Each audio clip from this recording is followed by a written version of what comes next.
રાશિ પ્રમાણે તમારા મુખ્ય દેવતા કોણ છે જેની પૂજા કરવાથી ઈચ્છિત પરિણામ મળે છે? દરેક વ્યક્તિના મનમાં એક પ્રશ્ન ચોક્કસપણે આવે છે કે આખરે 33 કરોડ દેવી દેવતાઓમાં આપણા ઈષ્ટ દેવતા કોણ છે? આ પ્રશ્નનો ઉકેલ માટે વિડીયોને છેલ્લે સુધી સાંભળજો. તમારો પરિવાર સુખી રહે એ માટે અમારી શુભેચ્છાઓ.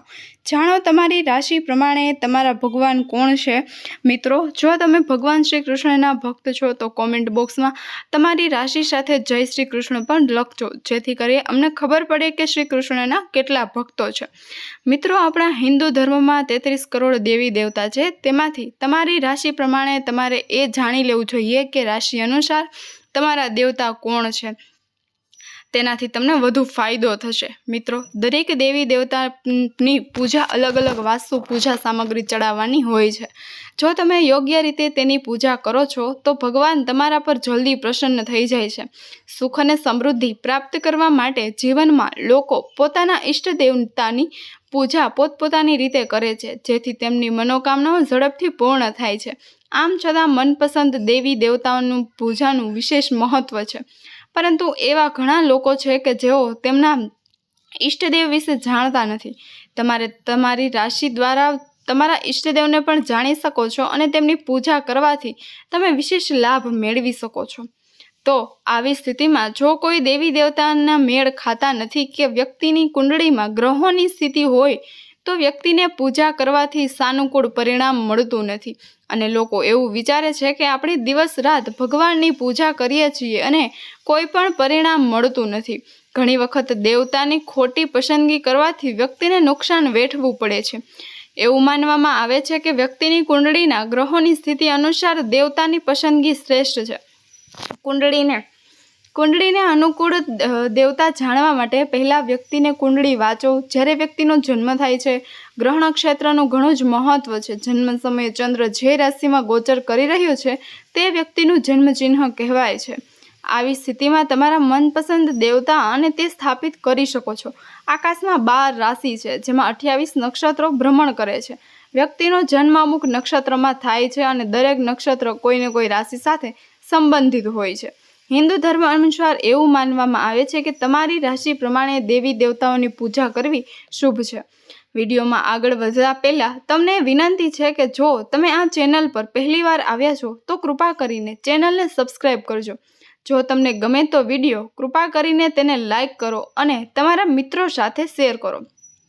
નંબર 1 પર આવે છે મેષ રાશિ. તમારા પરિવારમાં કોઈ પણ વ્યક્તિ કોઈ પણ રાશિની હોય તેની અવગણના કર્યા વગર વિડીયોને અંત સુધી જુઓ. મંગળ છે મેષ રાશિના ગ્રહ દેવતા શ્રી રામ અને હનુમાનજી મુખ્ય દેવતા છે.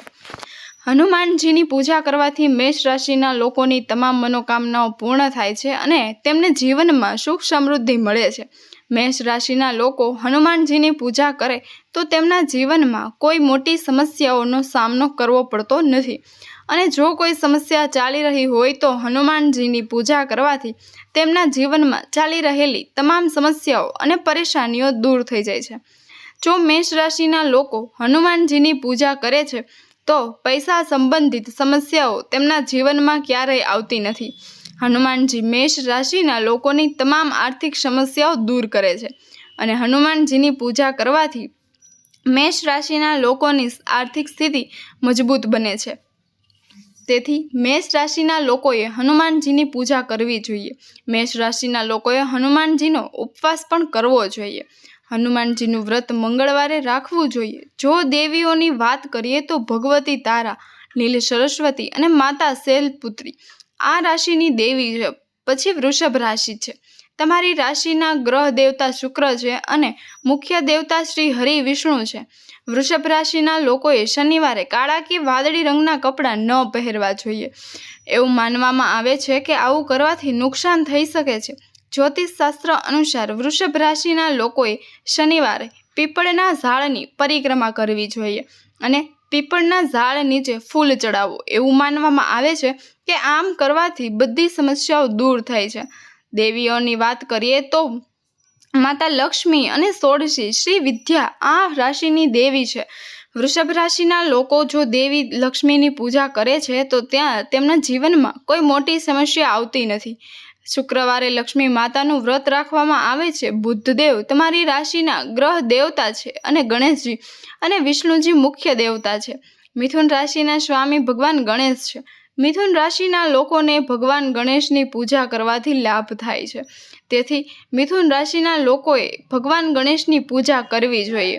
લાલ કિતાબની કુંડલી અનુસાર બુધની સ્થિતિ ખરાબ છે કે સારી? જો તમે મિથુન રાશિના વ્યક્તિ છો તો અહીં તમારા માટે સામાન્ય સલાહ છે. લાલ કિતાબ. મિથુન રાશિના લોકો જો ભગવાન ગણેશની પૂજા કરતા હોય તો તેઓએ ક્યારેય માનસિક તણાવ અને ડિપ્રેશનની પીડાતા નથી. તેમનું મન મજબૂત બને છે, જેના કારણે તેમને કોઈ સમસ્યા પરેશાન કરતું નથી. આથી મિથુન રાશિના લોકોએ ભગવાન ગણેશ અને દેવી દેવતાઓની પૂજા કરવી જોઈએ. નંબર 3 પર છે કર્ક રાશિ. માતા દુર્ગા, ભુવનેશ્વરી અને માતા ચંદ્રઘંટા આ રાશિની દેવીઓ છે. તમારી રાશિના ગૃહ દેવતા ચંદ્ર છે અને મુખ્ય દેવતાઓમાં શિવ અને વિષ્ણુ છે. કર્ક રાશિના સ્વામી ચંદ્ર છે અને તેમના પ્રિય દેવતા ભગવાન શિવ છે. તેમની પૂજા કરવામાં આવે છે. અધિપતિ દેવતાની પૂજા કરવાથી વિશેષ ફળ મળે છે. ભલે તે કુંડળીમાં ગમે તેટલા ગ્રહ દોષો હોય, જો અધિષ્ઠાતી દેવતા પ્રસન્ન હોય તો બધાના દોષ વ્યક્તિને વધારે પરેશાન કરતા નથી. કર્ક રાશિના જાતકોએ સોમવારે ઉપવાસ કરવો જોઈએ અને ગરીબોને ભોજન કરાવવું જોઈએ. જો વ્રત રાખવું શક્ય ન હોય તો તમારે ભગવાન શિવજીની પૂજા કરવી જોઈએ. જો આપણે દેવીઓની વાત કરીએ તો માતા કમલા અને માતા સિદ્ધિદાત્રી આ રાશિના દેવી છે. નંબર 4 સિંહ રાશિ છે. સિંહ રાશિના ગ્રહ દેવતા સૂર્ય છે. સિંહ રાશિના સ્વામી સૂર્ય છે, તેથી તેમના પર હનુમાનજીની કૃપા થાય છે અને માં ગાયત્રી ઈષ્ટદેવના ઉપાસક છે. ઈષ્ટદેવની પૂજા કરવાથી ફાયદો થાય છે. જન્મકુંડળીમાં ગમે તેટલા ગ્રહ દોષ હોય, સિંહ રાશિના જાતકો જો સૂર્ય ભગવાનની પૂજા કરે તો તેઓ ક્યારેય માનસિક તણાવ અને હતાશાનો ભોગ બનતા નથી. વ્યક્તિ બળવાન બને છે. સવારે સ્નાન કરીને સ્વચ્છ થઈને તમારા ઘરના મંદિરમાં સૂર્યદેવની મૂર્તિની સામે દેશી ઘીનો દીવો પ્રગટાવવો. દેવીઓ વિશે વાત કરીએ છીએ તો માતા ગાયત્રી, પિતાંબરા અને માતા કાલરાત્રિ તમારી રાશિના ગ્રહ દેવતા છે. નંબર 4 કન્યા રાશિ. કન્યા રાશિના મુખ્ય દેવતા બુધદેવ છે. આથી આ રાશિના લોકોએ બુધવારના બુધ ગ્રહનું વ્રત સંપૂર્ણ વિધિ વિધાન સાથે કરવું જોઈએ. કન્યા રાશિના લોકો જ્યારે બુધવારનું વ્રત કરે છે તો તેમના જીવનમાંથી તમામ મુશ્કેલીઓ અને પરેશાનીઓ દૂર થઈ જાય છે. કન્યા રાશિના જાતકો વ્રત કરે છે તો બુધ ગ્રહ પર ઉપવાસ કરે તો વ્યક્તિના જીવનમાંથી આર્થિક સમસ્યાઓ દૂર થાય છે. ઘરમાં સારી શક્તિઓ આવે છે અને ખરાબ શક્તિઓ દૂર થાય છે. જો આપણે દેવીઓની વાત કરીએ તો માં દુર્ગા, ભુવનેશ્વરી અને માતા ચંદ્રઘંટા છે. આ રાશિના દેવીઓ છે. તુલા રાશિ તમારી રાશિ છે. શુક્ર ગ્રહ દેવતા છે. શુક્ર કલા, પ્રેમ, સૌંદર્ય અને આકર્ષણનો કારક છે. કુંડળીમાં તેની મજબૂત સ્થિતિને કારણે કોઈ પણ પ્રકારની સમસ્યા નથી રહેતી. વ્યક્તિના વૈવાહિક જીવનમાં આ રાશિના લોકો પોતાનો જીવન માર્ગ પસંદ કરે છે અને પોતાના માર્ગ પર ચાલે છે. તેઓ સખત મહેનતના બળ પર સફળતા પણ પ્રાપ્ત કરે છે. જો આપણે દેવીઓની વાત કરીએ તો માતા લક્ષ્મી, બ્રહ્મચારિણી અને ષોડશી શ્રી વિદ્યા આ રાશિના દેવીઓ છે. 5 વૃષક રાશિ.